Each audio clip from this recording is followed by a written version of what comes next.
بسم اللہ الرحمن الرحیم الحمد للہ وکفا والصلاة والسلام علی من لا نبی بعدہ اما بعد فاعوذ باللہ من الشیطان الرجیم بسم اللہ الرحمن الرحیم اليوم اکملت لکم دینکم واتممت علیکم نعمتی ورضیت لکم الاسلام دینا قال النبی صلی اللہ علیہ وسلم انا خاتم النبیین لا نبی بعدی رب اشرح لی صدری ویسر لی امری واحلل عقدۃ من لسانی یفقهوا قولی رب زدنی علما سبحانک لا علم لنا الا ما علمتنا انک انت العلیم الحکیم۔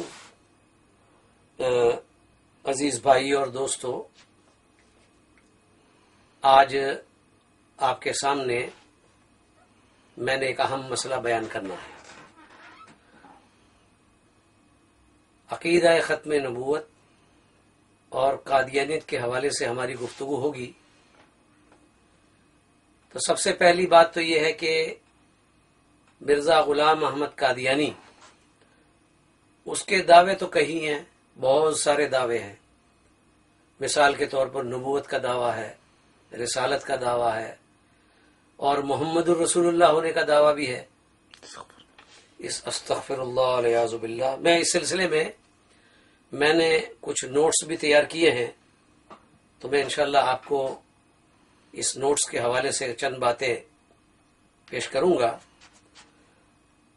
مرزا قادیانی کا دعویٰ یہ ہے کہ وہ محمد الرسول اللہ کا اوتار ہے۔ اوتار کا معنی کیا ہے؟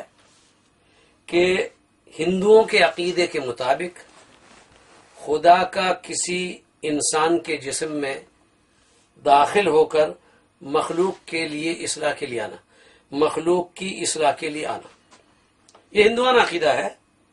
یعنی تناسخ، آواگن، ایک صورت ہے، ایک صورت سے دوسری صورت اختیار کرنا، روح کا ایک قالب سے دوسرے قالب میں جانا، اس کو کہتے ہیں آواگن اور تناسخ اس کو کہتے ہیں۔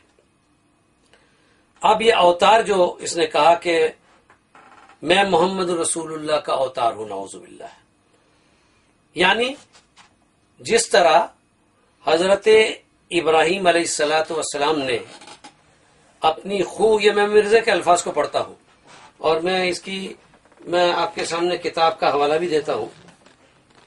یہ کتاب ہے تریاق القلوب، روحانی خزائن، جلد نمبر 15 صفحہ نمبر 477۔ یہ میں حوالہ پڑھتا ہوں اور آپ اس کو اچھی طرح دیکھیں۔ یہ کتاب ہے روحانی خزائن۔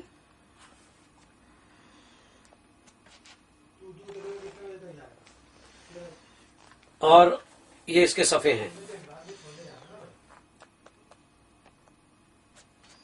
میں اس کو پڑھتا بھی ہوں آپ کے سامنے تاکہ آپ کو معلوم ہو کہ میں کوئی غلط بیانی نہیں کر رہا ہوں، بلکہ با حوالہ بات کر رہا ہوں۔ مرزا قادیانی لکھتا ہے اس کتاب میں